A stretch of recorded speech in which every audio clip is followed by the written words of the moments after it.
Welcome students. This is Associate Professor Jaideep Manocha, Department of Information Technology, Arya College of Engineering and Information Technology, Jaipur. This e-lecture is for final year students of Information Technology branch. Subject is software testing and validation.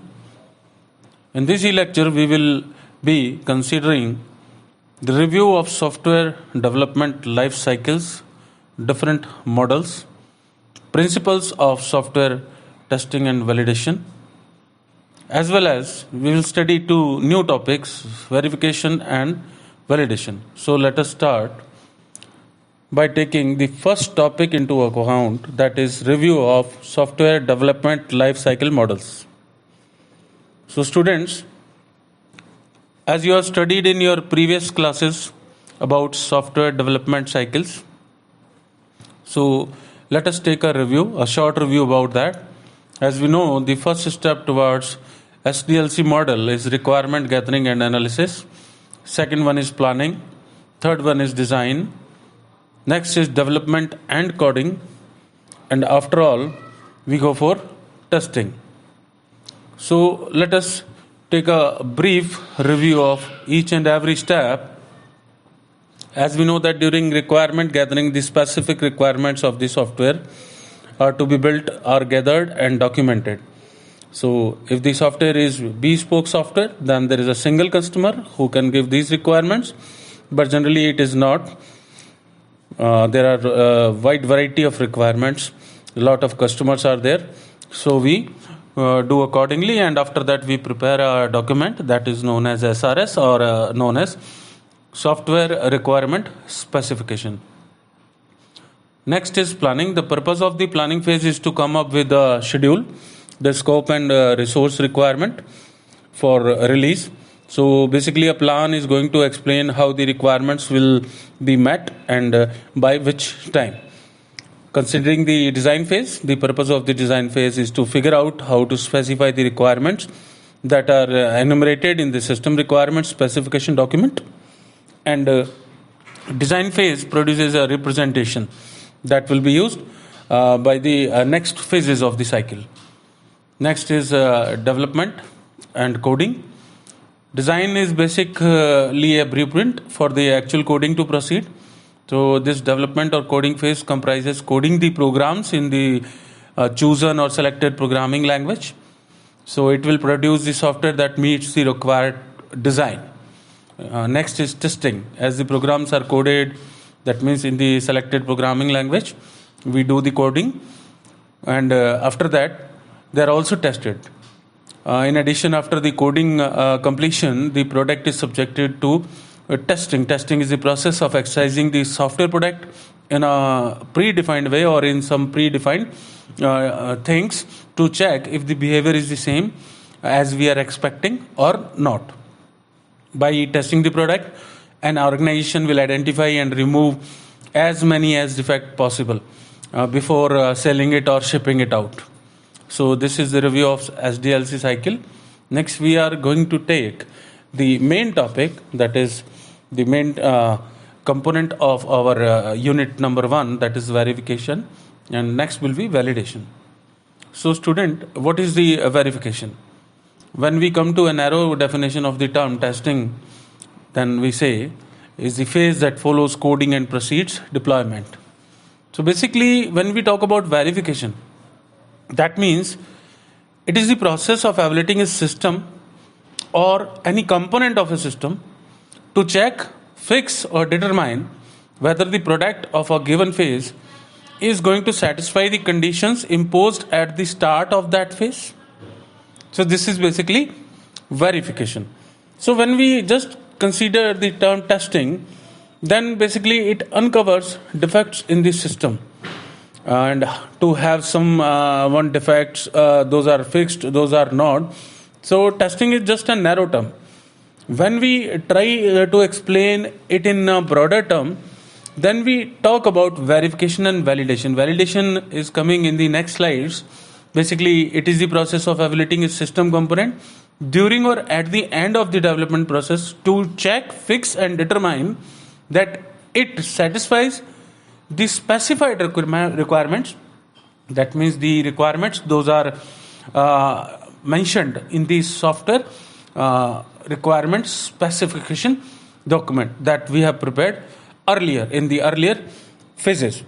So when we talk about verification, it takes care of lot of activities to focus on the question, are we building the right product? But when we talk about validation, that you can see here at the next slide, definition is given there.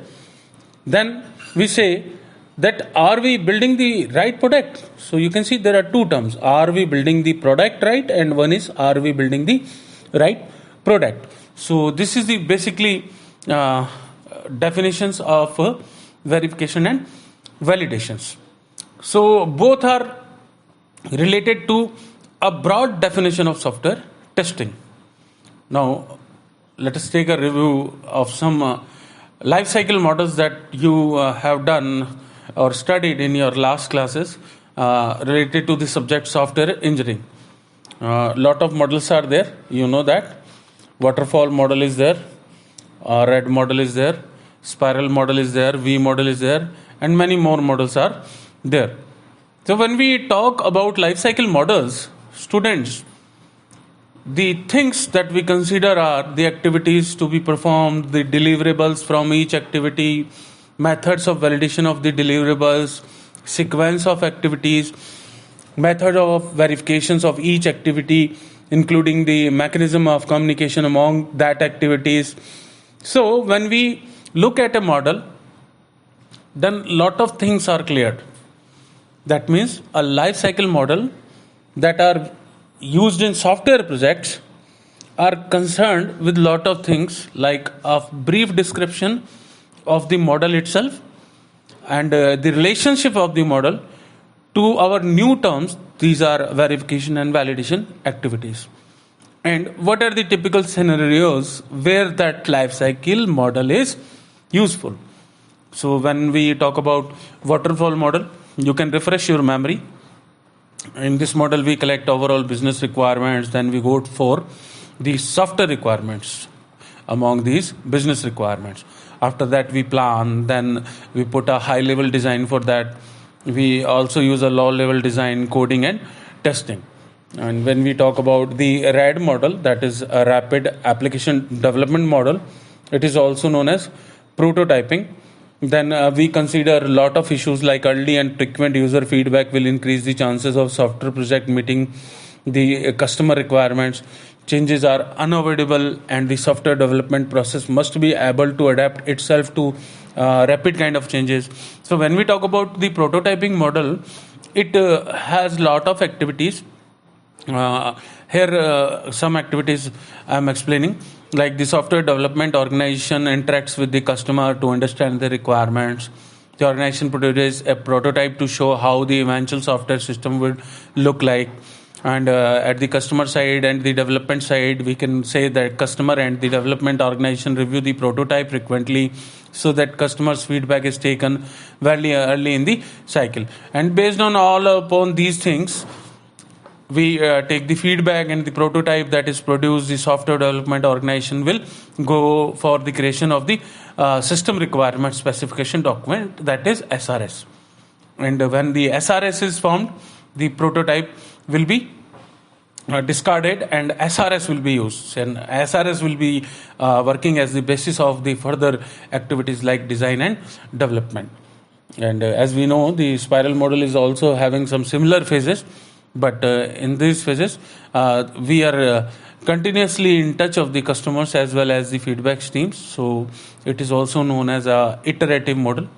One more model is there, V model.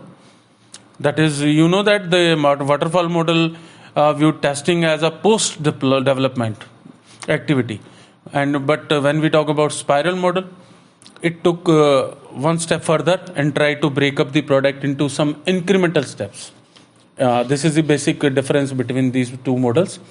But when we talk about V model, it starts off being similar to the waterfall model. That means the starting is same as waterfall model, but in that it envisages product development to be made up of a number of phases or levels. That means some levels are there.